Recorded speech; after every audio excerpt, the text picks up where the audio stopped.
Hi friends, you're watching Faint Signals from a Vegan. My name's Trish Roberts. So I wanted to share a little story with you, a recent experience I had where I attended a workshop and they were doing issues about intersectionality and queer theory and some other issues that are associated with that, how to be a good ally for trans people, etc. And they were talking about various forms of oppression of humans. And it was very interesting, and it went for a couple of days. And as I was, and of course, as an ethical vegan, I'm always aware that there's a huge invisible group that we don't recognize, and that's because we're species and we've been indoctrinated not to recognize that group. And that group, of course, is non-human animals. And so as an ethical vegan, I'm always aware of this, and I often kind of, if I'm ever in a situation like this, I try and look for an opportune time to bring up that invisible group. And so there was a point in time on the second day where we were asked to form groups, and we had been asked to form groups during that whole workshop at various intervals to discuss certain issues. And there was a point in time where I felt it was a good time to bring this up, and they asked, did our group have anything to say? And I thought I'd get in first, and I said, yes, I wanted to say that because they were talking about how social justice, on the fringes, it actually moves up to the top. It actually, if we address fringe social justice issues, it all, moves up to the top, and it's a very powerful thing. And so I said, when speaking of social justice issues and how they also talked about forever learning, and how we're all forever learning, there's, as an ethical vegan, I said, there's a group that we don't really include in the moral community when we talk about oppression and about exploitation, and that is non-human animals. And these are the ones that we eat, wear, and use, that we're all eating, wearing, and using every single day. And it's 1 trillion land and aquatic animals every year are being exploited that way for trivial reasons of mostly palate pleasure. And I sort of added a few other comments to that, and it was received quite well, which is great, because sometimes people can get quite defensive, and they also, because you're talking about human social justice issues, they think that it's a completely sort of irrelevant in a way, or like a sideline, or it's a personal choice that, oh yes, that's, they could go something like, oh, well, yes, that's interesting, but, and we can all do something like that, we can make personal choices, to be vegetarian, and people think that vegetarian and veganism are the same thing. But anyway, she didn't necessarily go that way, and she gave me some space, the workshop person who ran the workshop, she gave me some space to say what I wanted to say. It wasn't very long, I could have spoken longer, but she gave me about, I suppose, 30 seconds, which is probably pretty good for most non-vegan sort of events. And then she, but I could see that had I spoken any longer, I could see she was sort of, was ready to kind of cut me off and move on, because she, underneath it all, probably thought that this was not really very relevant, because we were talking about human issues, as if non-human exploitation and non-human oppression isn't as important as human oppression. And that's, of course, a natural response for any of us who are not vegan, any of us who have been indoctrinated to believe that humans are the most important species on the planet. And we all have, from the time we're born, we're indoctrinated to believe that, and that animals are sweet and nice, or they're there for us to use in some way, whether it's eating them or experimenting on them or whatever. So this was the sort of, there was this, I could feel that there was this, just a brief opportunity where I could say what I needed to say and put it in as a concise a thing as I could, and hopefully I hope that planted some seeds. And there were about probably 4 vegans in this group of, say, 30 or so people who I think appreciated that. One of them happened to be sitting beside me, and she leaned over and said, "Oh, thanks for saying that." So that was nice. And of course, at this event there was a lot of non-vegan food there. We bought some vegan food along, and so that was good. But I mean, as usual.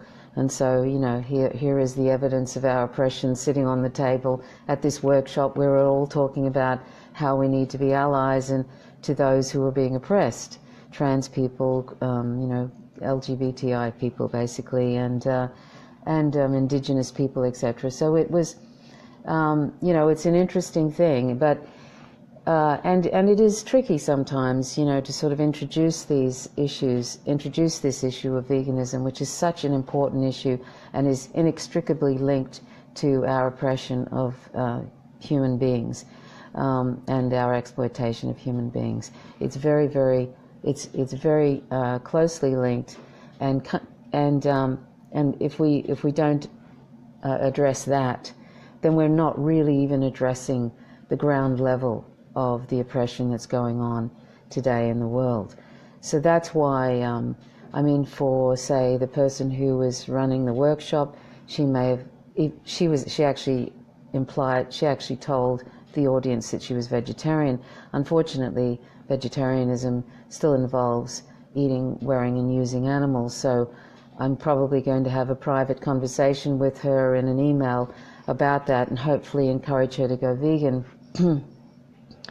But the bringing up this issue, that people can't really see, if you're not given enough time, they can't really see that it's equal to the issues that involve humans and their oppression. But just being able to bring it up anywhere you can, it puts it in people's minds, particularly when you present it as an ethical issue, which it is. Veganism is an ethical issue, and you present it in a way which is about including non-human animals who are sentient in the moral community with all of we humans who are different groups. And of course, species is an irrelevant criterion, just as race, sexual orientation, gender, etc., is an irrelevant criterion as to whether individuals belong in the moral community. So if we can plant those seeds, if we're vegan, we can plant those seeds at these various events and try and talk about it in a calm and a very clear, morally consistent way, and that will plant seeds in those people, hopefully, that they will take away and hopefully do some further investigation. That's my hope. And I think, it can be a little daunting, when you are at events like this and you know that is going to be a confronting thing to say to people. It will come completely out of left field for a lot of people.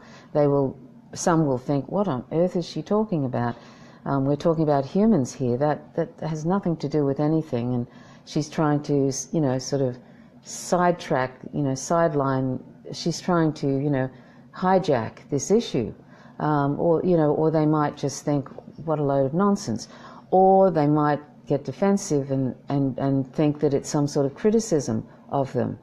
That's the other thing, which, some people do when you raise this issue.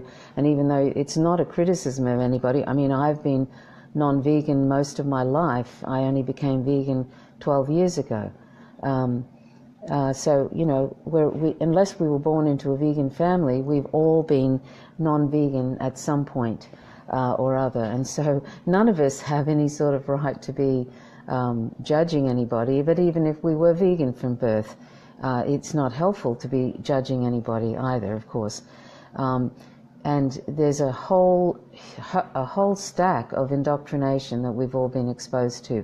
So it takes some dismantling, but that happens with clarity and with being unapologetic, not being combative, not being offensive or sort of judgmental, but being very calm in your assertion about the issue and being very clear about it. That's the most important thing, being clear and calm and non-judgmental when presenting the issue. So, sometimes we only have a sort of a small window of time to get it out there, but it's very important. I wouldn't have felt okay with going home after that 2-day workshop without having mentioned and brought that to people's awareness in that particular event. And I often and I do that with with any event that I can, where there's some way that I can introduce that issue in an appropriate way. So, so what better place than a workshop where we're talking about oppressing vulnerable groups? And I am a part of one of those groups, LGBTIQ groups, and so I know what, I'm a white person, so I don't know what it's like to be a black LGBTQ person in that community. I don't know what that's like, but I know what it's like to be sidelined, to be marginalized, and to be fringe in a heteronormative society. And I've been on the receiving end of violence due to that, and also sidelined in some ways, in probably ways I don't even realize. But and that's just how it is, sadly. But what better time to bring that up in a sort of in that particular setting? So I think hopefully we can all just hope that these things resonate with people on some level, and on many levels, people know that there's something wrong with with eating and using animals. They know, because when you bring this up, people, the fact that they feel uncomfortable or even get defensive shows there's something there that is not sitting right with them. So, it's something that everybody already has an idea that what they're participating in is wrong and is oppressive. So it's not a far leap when you bring this up for people to grasp it, really, if you're clear. But also, it isn't surprising that because we're a part of such a species as society, that we might become a bit defensive or try and excuse it away or downplay it or call it a personal choice or something like that. So we should always be prepared that people might have those various reactions, and then some people might go, a light might go on, and they might think, oh wow, well, maybe I should look into this further, and that's what we hope for too. But whatever the reaction, even if it's a negative reaction, even if somebody gets very angry, that is a reaction. Indifference probably is the worst response. So any sort of reaction, whether it's anger or whatever it is some response, and that means it's resonated somewhere, and hopefully that will be some seed that will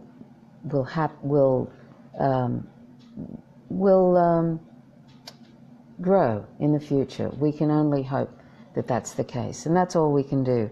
Vegan education has always been the changing, what changes society, education, and so that's what we should all be trying to do if we're vegan. Try and learn how to, the most morally consistent way of presenting this very, very important issue, veganism. It is the most important social justice issue today, really, because everything really, a lot of things hinge on this. A non-violent life starts with becoming vegan. It's just the core, the ground level, really, of becoming trying to lead a non-violent life and a just life.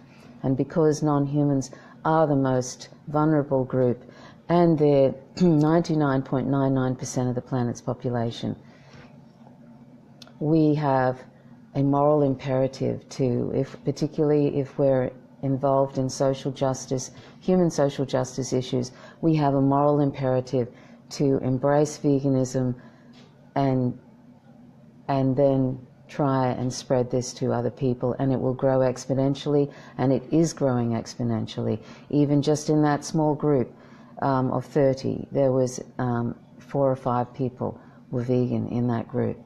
So, you know, it's becoming more widespread, and it's not fringe anymore. It's not a fringe idea. It's really taking hold. So let's rejoice in that, and let's remember that every little seed that we plant, it could be one person, it clicks to that one person, and then the next thing they're out blogging, or after they've, you know, educated themselves about it, blogging or talking about it, and it spreads like that. That's how it will spread. So really, I just wanted to share that little story with you, which and you know, it's just one more way of introducing veganism to those who may never have thought about it before. So we can all keep that in mind anytime, whether you're at a checkout or whether you're, you know, and you've got a captive audience at a checkout, or wherever you are, there's some way you can introduce that probably to people. And if you do it in a calm and a morally consistent way, without judgment, it might land very nicely in that person's mind. Okay, well, that's really all I wanted to say. And thanks very much for watching Faint Signals from Vega. I hope to share some more live videos soon. And I've been away for a little while, so I'm just catching up on some things. And sometimes things come to me every day, and I don't get to sit down, unfortunately, and do something every day, even though I'd like to, because it's such an important issue, veganism. And also there are other issues that are important as well that I like to address when they're current too. That's sometimes helpful. Anyway, thanks so much for watching. Please subscribe to Faint Signals from Vega on YouTube. That's you can find that if you just click on one of the videos in this on Facebook. My Facebook user address is @VeganTroveExtra, and on Twitter it's @VeganTroveExtra. So thanks very much for watching. If you're not vegan, please check out my vegan podcast. It's a comprehensive vegan resource called howtogovegan.org. Thanks very much for watching. Bye for now.